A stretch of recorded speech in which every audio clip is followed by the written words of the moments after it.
farming practices themselves so much. And the top of that handout is those 5 regenerative principles that Joel showed in his presentation, if you want to keep them before you. And those are actually from General Mills. And we'll talk about that, how General Mills seems to be telling us a lot about how we should farm. Just to introduce myself very briefly, most of you know this, this character with me here. Blake and I both did a Nuffield scholarship together in the same year. My undergrad was in natural resources management, which led me to farm a 189-acre sheep farm, where I practiced managed intensive grazing. So again, there was a little diagram that Joel put up about that, essentially meaning that for the sake of the plant health, we are moving those animals once to twice a day. For 15 years, I also launched community agriculture initiatives, and this is one of the reasons why I was recognized for a Nuffield scholarship. What really makes me tick, though, is the mindset that determines the relationship between people and their land. And I share one story of a farmer who had an aha moment, again on that same handout, that you can reflect upon at some other time. But despite the fact that I'm more about sciences, I'm really interested about people and culture, which also means that I'm a very human being here, up here on the podium, and I'm reading my notes, so just, it's all part of the human experience here. So these cultural narratives that I speak to shape our mindset. So, as already mentioned, I went back to school to study this, and I graduated just a couple of years ago, so I'm still fresh out of that experience. Today, what I'm going to do is weave these experiences that I've had with consumer culture about food and what this means to you as a producer. So I'm starting at the end of my presentation. I'm an overview vision person. I'm not going to be getting into detail at all. But this Dirt Man is the last superhero that Stan Lee was creating for Marvel Comics when he passed away. And I'm suggesting here that instead of letting the consumer pop culture define what Dirt Man is, that we're doing that here. It's possible that his daughter is going to bring Dirt Man out, and that this superhero is going to be who saves the planet. And who are the bad guys and who are our good guys? I don't think that's what this is going to be about. So we're going to don our superhero costumes, and we're going to take a 30-minute overview of the entire cultural consumer story. What we're looking at here is, what does the marketing message to consumers by food conglomerates mean to you, the producer? What are corporations communicating? What does Generation Z bring to the table? And we look at the transparency as the new normal, and what is the vibrant opportunity? We can't deny that change is real and it's happening now, and we're not talking about the future anymore. I will be summarizing how corporations are telling the story behind the products they sell, and that's also your story. How brands are meeting consumer demand in both reactive and proactive ways, and how companies like Walmart are already tracking from farm to shelf. And we call this blockchain technology, which I'm not going to go into, but I touch on again this afternoon, basically how they're managing data to tell the whole story.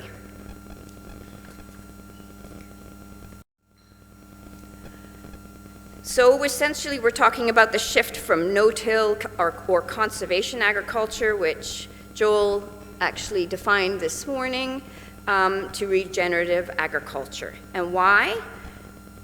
Because you want yield stability for income stability, and you're concerned about resilience to drought. And of course, as we've already heard, there's pressure for wiser use of Roundup. I don't need to go into this. We got a summary this morning, but I just wanted to make sure we were all on the same page of what is this regenerative agriculture. And again, those 5 principles are at the top of that handout, thanks to General Mills. So first of all, what are corporations communicating? They are educating consumers about buying that supports healthy soils. Coalitions and corporations are telling the story behind their products, and they're doing it beautifully. So this is just one company of many, of course, that are jumping on the regen bandwagon, speaking to natural processes, low-impact ranching, respecting the land, and talking about stewards of the ecosystem. But there's much more going on. First of all, check out the new job title these days, such as the Social Impact Officer at General Mills and Head of Mindfulness and Compassion at LinkedIn, just one of the many social media platforms that helps corporations get their story out. And as Mary Jane Melendez says from General Mills, we've been looking at these farmers as the examples of what is possible in terms of soil health, diversity, and farm resilience. And what does she call this possibility? Revolutionary. Imagine what you could get if more farmers were implementing these practices. And so General Mills has committed to regenerative agriculture on 1 million acres by 2030. And Danone has a Farming for Generations program to help dairy farmers adopt these practices. And that's what this is really about. It's about the next generation, not ours. The mindset of soil health is also shifting to investing, what they call soil wealth. It all pretty much started for many in 2015 at the UN Climate Change Conference, which was also the International Year of Soils. This is when policy folks finally started to hear how farmers were becoming economically resilient, using agroecological principles. Now, this is far more detailed, and what I really like about regenerative agriculture is that it's made it simple with the 5 processes, but more so that the focus is on feeding and watering the soil and protecting that soil. A new mandate is emerging, and I think now in this new decade, we are going to see this become the new norm. The consumer is not making the link so much yet between soil health and their food, but many believe that connecting soil health to consumer health will become a significant driver in consumer demand. This is a bit of a scary picture, but you're not meant to really look at it in detail except for the fact that in this bigger picture, the farmer is there. And the motivation, really and truly, for the corporations, they're encouraging regenerative farming because it will offset their emissions because of the carbon sequestration that happens down on the farm. So despite the message being green, and I will say more about this afternoon on the panel, it's still about corporate targets. So is this just another fad and another way for companies like General Mills to just sell more products? Or are we making the healthy soils to healthy food connection and being a part of reversing climate change? To be honest, the science for how carbon sequestration can help climate change is not there, because carbon is released into the atmosphere as soon as the soil is disturbed again. But companies like General Mills and Danone know that climate change is real, and they are looking at ways to mitigating potential disruption in their supply if farmers have those disruptions. General Mills has already been using regenerative agriculture suppliers since 2014. And they're no small company. They are leading the way, and they're considering themselves soil professionals and those soil heroes. And I'm not sure if we want it that way, and I'm suggesting that we change that. But they have 100 brands and are in more than 100 countries on 6 continents. And they're getting pretty serious about this. They have 2 pilot projects going. They have one with 50,000 acres that started last spring with 45 oat farmers in North Dakota and Canada. And then they announced just a couple of weeks ago a multi-year pilot involving 24 wheat growers in central Kansas, equaling 650,000 acres in one watershed. So speaking of the watershed, I just wanted to, this is how we are often looking at regenerative agriculture by the watershed. There is a program in Ontario that has started a pilot. Are any of you involved in this or near the Erin area? Excellent, we got 2. Oh, hi, Ruth. So even though much smaller in comparison, it is nevertheless a significant project with the Credit Valley watershed nearby. The Soil Health Coalition was established, recognizing, as General Mills has, that for projects to have greater impact, they need to be watershed-wide. Sponsored by the Greenbelt Foundation and led by Ruth Knight, who is here with us today, a group of local farmers were recruited to participate in a pilot project to monitor soil carbon levels and water infiltration rates at various spots on their farms. And although this data does not tell a story yet, they have found that connecting farmers with each other is a very successful part of promoting those practices. And Joel has already spoken to this. It's all about this engagement that we're having around what's working on our farms. And regenerative farming recognizes that every farm is unique.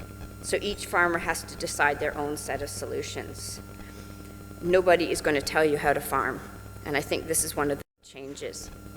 Here's another corporate story. This is Danone. Each time we eat and drink, we can vote for the world we want. Consumers are being led to think how it's a lot about how this affects their kids. That's where the companies hit, the kids' morning cereal and what's going in their lunchbox. Once upon a time, that story was deceptive, like the Holstein cow standing in a beautiful green vista on a milk truck. But that is not the sort of thing that's going to work anymore. Not only are large conglomerates getting on the regen wagon, but they are banding together.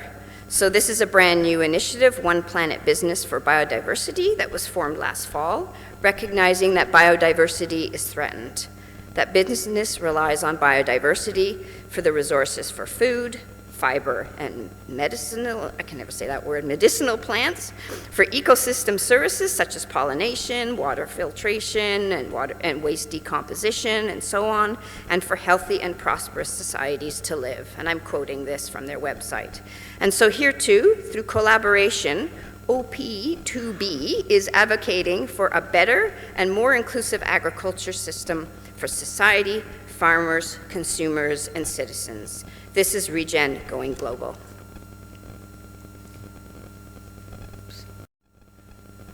So enter Kiss the Ground, who has gained a lot of traction. Their mission is to inspire participation in soil regeneration. Doesn't matter who you are. They're encouraging it society-wide. And now they have received funding by General Mills to help train farmers transitioning their pilot projects. So fancy technology at the work here again. They are funneling here. Whether you are a farmer, leader, change maker, community group, media, they have programming for you. Their farmland program funds training and soil testing that supports producers in transition. And their website can funnel almost anyone to the right place. So for curiosity's sake, when I selected gardening, I had the option of lifestyle courses, including one of how to make my garden regenerative, reading their book, watching a video, and signing up for email updates specific to my interests. And I thought this was pretty cool. I really did. We call that client relationship management, so more data technology happening here to customize how they reach out to their audiences. On top of all that, there are 330 documentaries from all over the place, and this blew my mind. This is an ongoing mapping of documentaries about regenerative projects. And who created this? Spherical Studios, who say, our research explores how maps, stories, and metaphors transform perceptions of this world. Why are they doing this? We think these projects demonstrate how humanity and our interspecies collaborations can benefit life on Earth. We want these projects and the thinking behind them to be fruitful and multiply. So finally, are they going to pay farmers more money to raise crops and animals in a different way? I'm just going to pause and let you read that quote.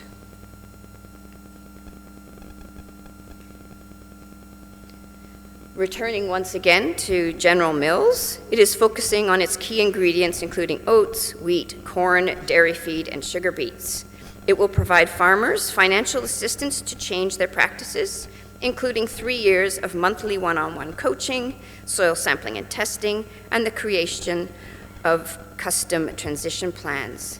They state on their website how measuring outcomes is critical to connect best practices to real outcomes. They are framing a commitment to resilient ecosystems, a system robust against disease, pests, and climate shocks. Again, this is their definition, and they are focusing on 3 key outcomes: healthy soil as a complex ecosystem, above and below ground biodiversity, and farmer economic resilience, claiming that regenerative agriculture practices can reduce the need for expensive chemical inputs and build whole farm fertility and resilience over time, therefore offering less fluctuations, resulting in less fluctuations in your yields. All to say that they are not planning to pay premiums for these crops, but assure farmers that once regenerative practices are implemented, that farmers will be profitable. So I'm not going to get into too much detail about generations, even though I find it fascinating how they come about and how different they are, but I do want to tell you a little bit about Generation Z. So they are the youngest consumer in the marketplace. The oldest in their generation is 23 years old this year. And they are our newest consumer, who is the child of the Gen Xer. And I can't help but love this photo of this little gal. She actually thinks that she's playing with an iPad. She does not know that that magazine is not going to interact with her. It just shows the era that these kids have grown up in. So they've grown up in hard economic times. They are hearing about climate change. They're digitally sophisticated, socially conscious, and engaged in social activism. They're high achievers, and they want things to be better. They smoke, drink, and fight less, and 64% of them are enrolled in post-secondary education. Again, lots of details. We don't need to particularly know all these details, but in the US, 40% of Generation Y, hold bachelor's degrees. And who's coming up next? They might be called the Alpha generation. It's actually up to that generation to confirm their name when they get to that point of talking about themselves on social media. And what's the biggest influence in their life, and who are their household names? I am not being a feminist here. This is what the data, this is what the news is out there. And hello from Saskatchewan. So here, where the 3 girls are standing together, this is Deeksha Shetty, who won the 2019 Alltech Young Scientist Award. This is the largest agri-science competition in the world. Second place went to Brazil, and third to the Netherlands. And of course, these other names you're familiar with, you've probably seen them in the news: Greta, Malala, Yara, and Jamie. They're all advocating for empowerment and climate change. This is what Generation Z and what's coming up look like.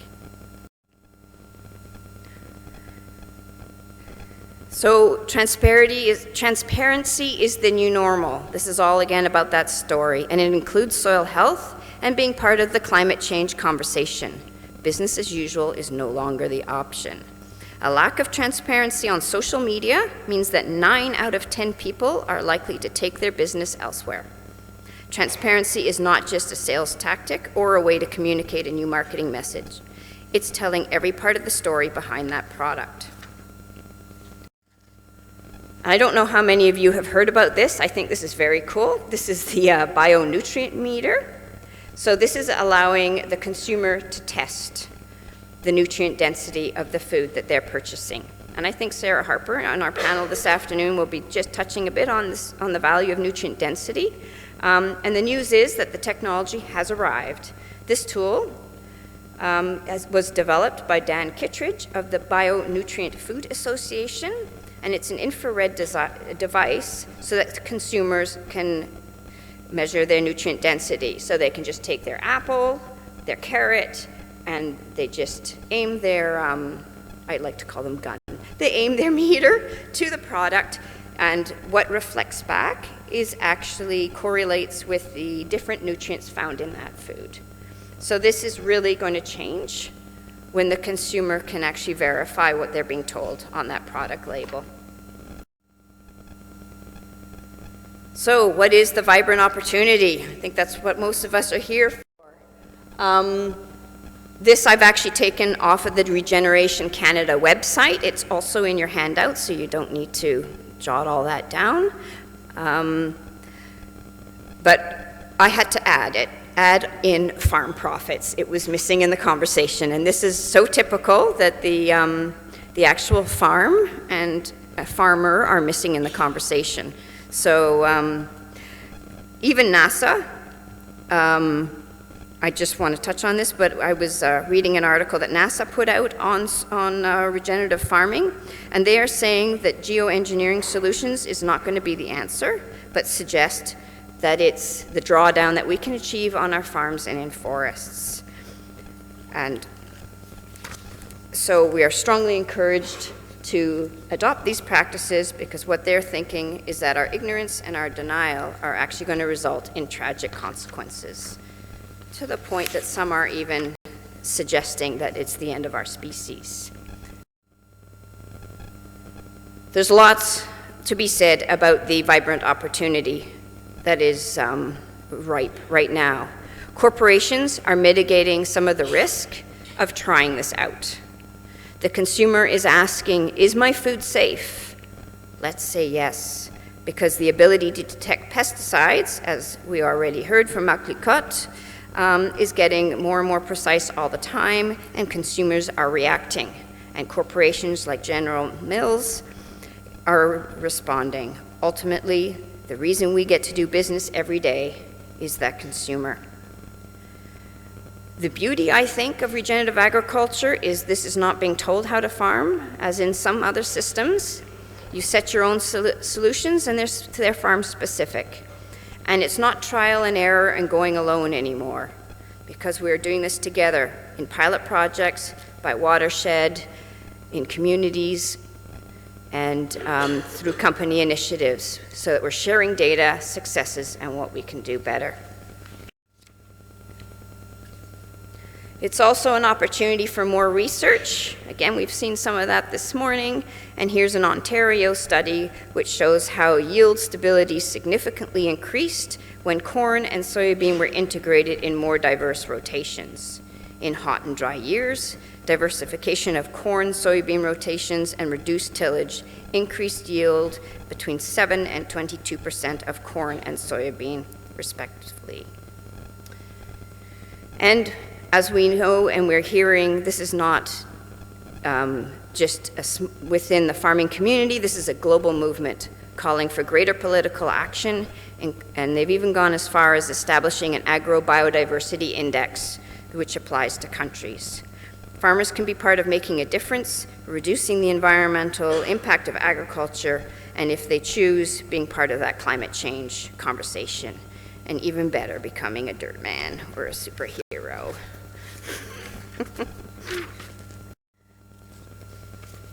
And ultimately, for all of us here in the room, by adding those regenerative practices, you can benefit from greater yield stability.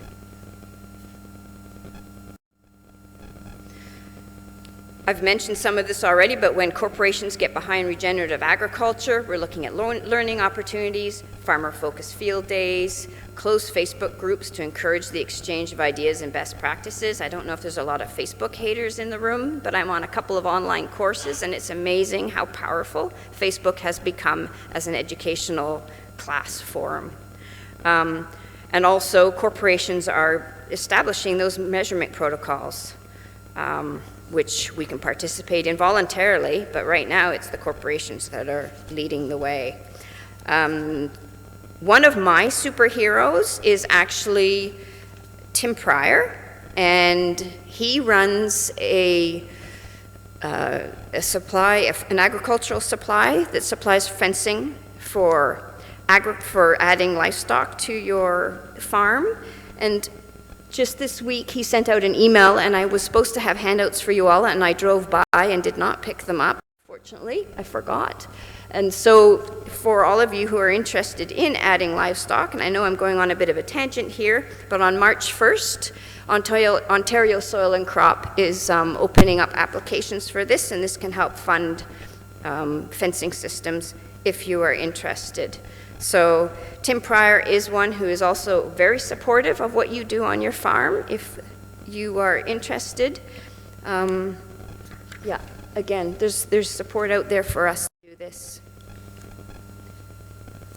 And very close to home in Ontario, this is hot off the press. This is a nationwide initiative that looks like it started very nearby, because that's Gillian Fly's of New Farm in Creemore. These images, are for you to take and to post on Facebook if you're one of those who are supportive of regenerative agriculture, as I was measuring at the outset. This is about the storytelling. This is how we become those superheroes and take back the power from the corporations. This is FarmerLed.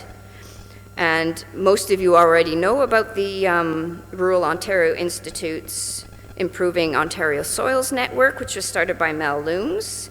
That too is another initiative to support us here in Ontario. So that's available by just doing a search there, GMI self-assessment, regenerative agriculture. You can do that in the privacy of your own home. Nobody is judging, but it just starts that conversation or helping you to think through. And there's a lost child. Kiss the Ground, who I introduced earlier, they have a soil health protocol. Again, there's many, I'm sure, that can tell you how to do your soil testing. And then the Soil Carbon Coalition has methodology for measuring that carbon that's in your soil. And that's what I've got for you today. I thank you for your attention. I hope I've been able to just put it into a very broad picture and give you a bit of a cultural horizon of what it looks like out there. Thank you.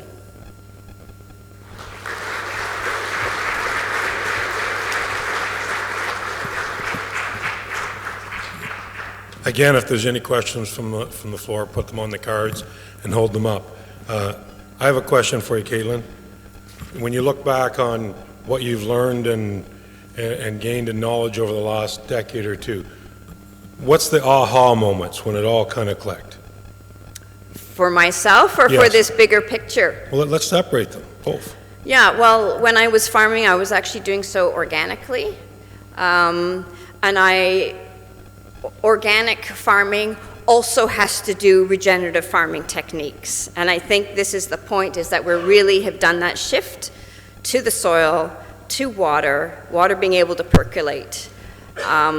Just because you're organic or ecological, it doesn't mean that you're doing these practices that are being encouraged by regenerative agriculture. So I just like how they've made it a really nice, tight, neat, and more simplified process on paper. I know out there on the land, it's a lot. Okay. Another question we have is, it was a wow, now General Mills operates on a volunteer basis. When, if, do you think it will be on, we won't buy your grain until you are a regenerative approach? Obviously, I can't answer that question. I'm getting this, well, here I meant to mention this earlier, is this whole concept of what would it look like and how many acres would we have if all members of Innovative Farmers of Ontario went regenerative, and in so doing, how can we attract corporate interest for the market? So I'd rather flip that question the other way around and saying, let's do this, let's do it as best as we can, and let's see what interest from corporations we can turn their gaze to look our way for market potential. Excellent. With that, I want to thank you for your time. Appreciate it. It was a great presentation.